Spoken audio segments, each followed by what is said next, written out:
warahmatullahi wabarakatuh. Welcome to the lecture video, my dear brothers and sisters of Islam. All praise is due to Allah subhanahu wa ta'ala. Tune in on my Facebook page, Syed Ali, and tune in on my YouTube channel, Ali Syed. I'll be uploading on my YouTube channel first, Ali Syed, and then I'll be sharing the link on my Facebook page, Syed Ali. Today I have a very exciting topic that I'm going to talk about. Because of your comments, because of your overwhelming comments and things that you would like to hear in the top. So I'm covering two topics. And then eventually I'll move on to three topics. Two topics, and it's depression and our youth. Depression and our youth. And starting with our depression. Let's see. Bismillahirrahmanirrahim. Today, depression in our world is eating all the world up. We don't see it, but when we are in elementary, we are little. Depression cannot come in because we always have that positive in our heart. When you hit middle school age, you will not notice, but you have a gap in the middle, and that gap is not filled. To fill it up, Shaitan throws that depression into your heart. Bah! And it will slowly sink in, and until your heart becomes bigger and explodes. When it explodes, it will explode and then become back together, and it will be black. And that black will hurt you and people around you. You may not notice what you're doing is something bad and something that's going to hurt you. You will always see the glass half empty. Glass will be on half empty. Half empty. Never see a full glass. No matter what good things are happening to you, but when you look around, you will see it as bad things, because Shaitan and the depression is gonna eat you up, and you won't be able to control it. You can get mad, frustrated, sad, really, gloomy, and that is all the symptoms that you get out of depression. To kill those symptoms, you have to do things. Why do you think we have therapy? We have therapy going on. There's people who are very mindly, their mind is depressed. To get out of depression, have a really close relationship with God or Allah, or anything that you believe in. 2, read your holy book and remember the words that God has mentioned or Allah has mentioned. 3, always have that courage. The word courage is very strong. If you have that courage in you, no matter how bad things are, you will never see it bad. Example, if my nana passed away, I had a courage in me not to get sad, and not to go and cry. I had courage to get my mom and my nanny and my family through the times of need, time that they were sad and they were depressed and was really bad. If I had to have depression in me right now, I would have been sad, I would have been crying, I would have been all depressed. And that would have killed them things that were going around. I would not help my mom, I would not help my nanny or my family because my nana died. But if I had the courage to not get depressed or sad, that helped our family go through the sad times. So depression is something that you have to cure. The cure is like a medication. And I told you 5 things that cure the depression, and you will see it. And not just, why do you think people are divorced? Divorces are happening, and it's because of the depression. Your spouse is really depressed, and that depression is not only affecting your household, it's affecting your family. Whether it be your husband, your wife, your kids, your mom, your dad, your uncle, your cousin, your mom, your brother, your sister, or whatever it's going to be. Depression is all eating that up. Eating all that up. And to cure depression, have close relationship with God, or I guess Allah, or read the holy book, pray to God, and look around and be thankful for what you have. It's very sad, and I volunteer for different organizations, and I see people there. They have courage. their courage and they're motivated to be doing something for the community. Well, I want to you guys to have the courage and that have that spirit that I'm not gonna get depressed. I'm gonna try to fight that depression. I'm gonna fight it. I'm gonna fight until that comes out of my heart and until I realize that I'm positive. I see things around me positive and this glass is like a full glass. If the glass is not full, you will always see everything negative.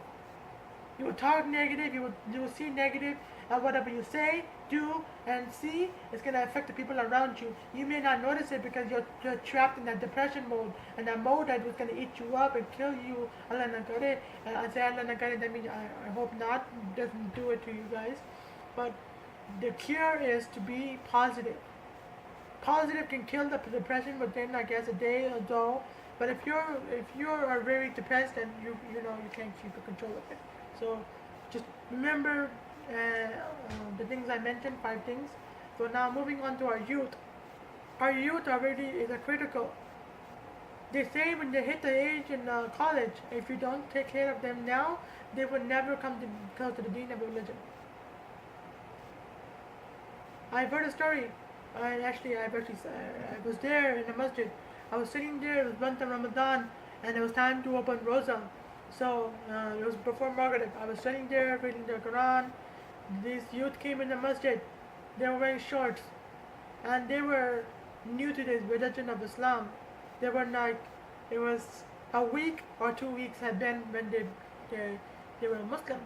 They didn't know that the whole covering the knee. So they walked in, and the brother there noticed that they were not covering their knees. Brother got mad. He's like, Astaghfirullah, go back. You're not welcome here. You're not welcome here. I was sitting there reading my Quran and my dope and just watching this whole thing happen. There's youth walked out. I found out where the youth went. They went to open their rosa in a hookah cafe. They had their food, they smoked on hookah, and they waited to pray namaz and to learn about the deen and to be there for Tarawih and to open the rosa with their brothers and sisters, and they were not able to. Because the mentality that our old uncle and aunties have, that we are the one, we are right, and you guys are wrong. There are some things that our youth know, some things that our old elderly know. But maybe will guide us. But our youth are on a cliff, and when that road, the construction happening, the road ends, right? When that road ends, they will jump off that road into a hole, a black hole, and that will suck them up, and it will suck them up, and it will suck them up, and suck them up, and that sucking them up will be very bad. So we have to prevent that from happening. Our youth have so many questions. They have double standard lives. In the masjid, they'll be religious, but when they get out of the masjid, they don't care about being religious. Doesn't matter if it's month of Ramadan. There will be two double standard lives. I'll give you an example. Aisha and Maryam came to the masjid together as a friend. And then when they leave the masjid, they're wearing shorts, they're showing their stomach, they have tattoos and stuff. Why is that? Because we neglected our youth. Why are we neglecting our youth? Our youth are most important thing. The role that they play in our community is very sad. They play a good role, but our community doesn't want that role. There's people in our community who will shrug the youth off. Our youth are the ones who are going to manage our masajid, our youth organizations, and they will be the leading force people. We as scholars know what the youth are going through, what you're going through. We are going to be standing next to you when you fall down, pick you up, and bring you closer to the deen and the religion of Islam.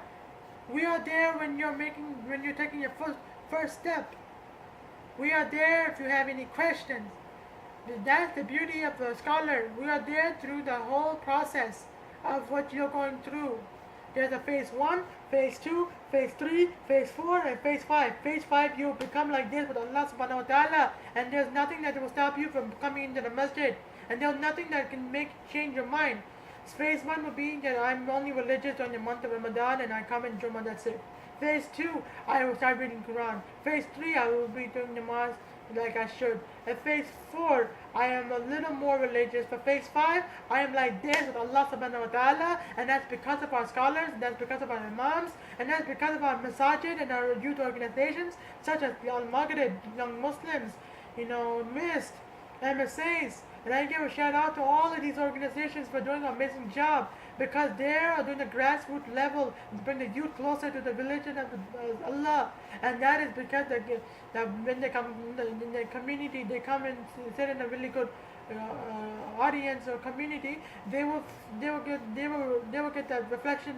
Oh wow, look at this speaker, look at this scholar, they're doing so good job, and that is going to reflect on them, and they're going to try to strive to do something good.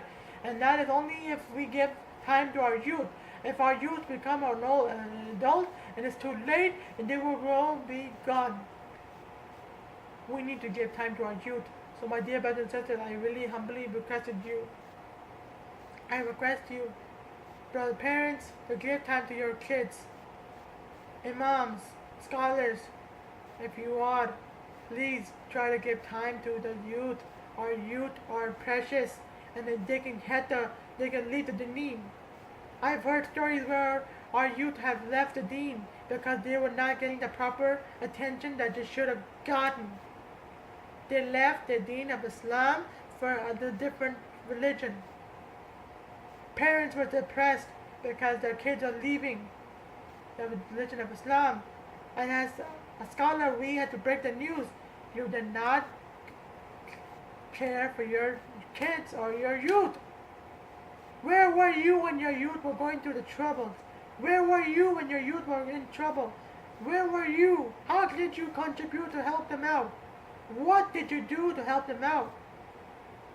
We always have to look at that, how we are helping the youth, how we are giving the advice to the youth.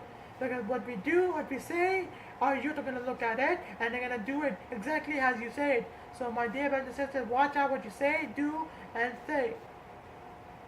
Praise Allah subhanahu wa ta'ala. My name is Syed. Wassalamu alaikum wa rahmatullahi wa barakatuh. My dear brothers and sisters, my name is Syed. Wassalamu alaikum wa rahmatullahi wa barakatuh.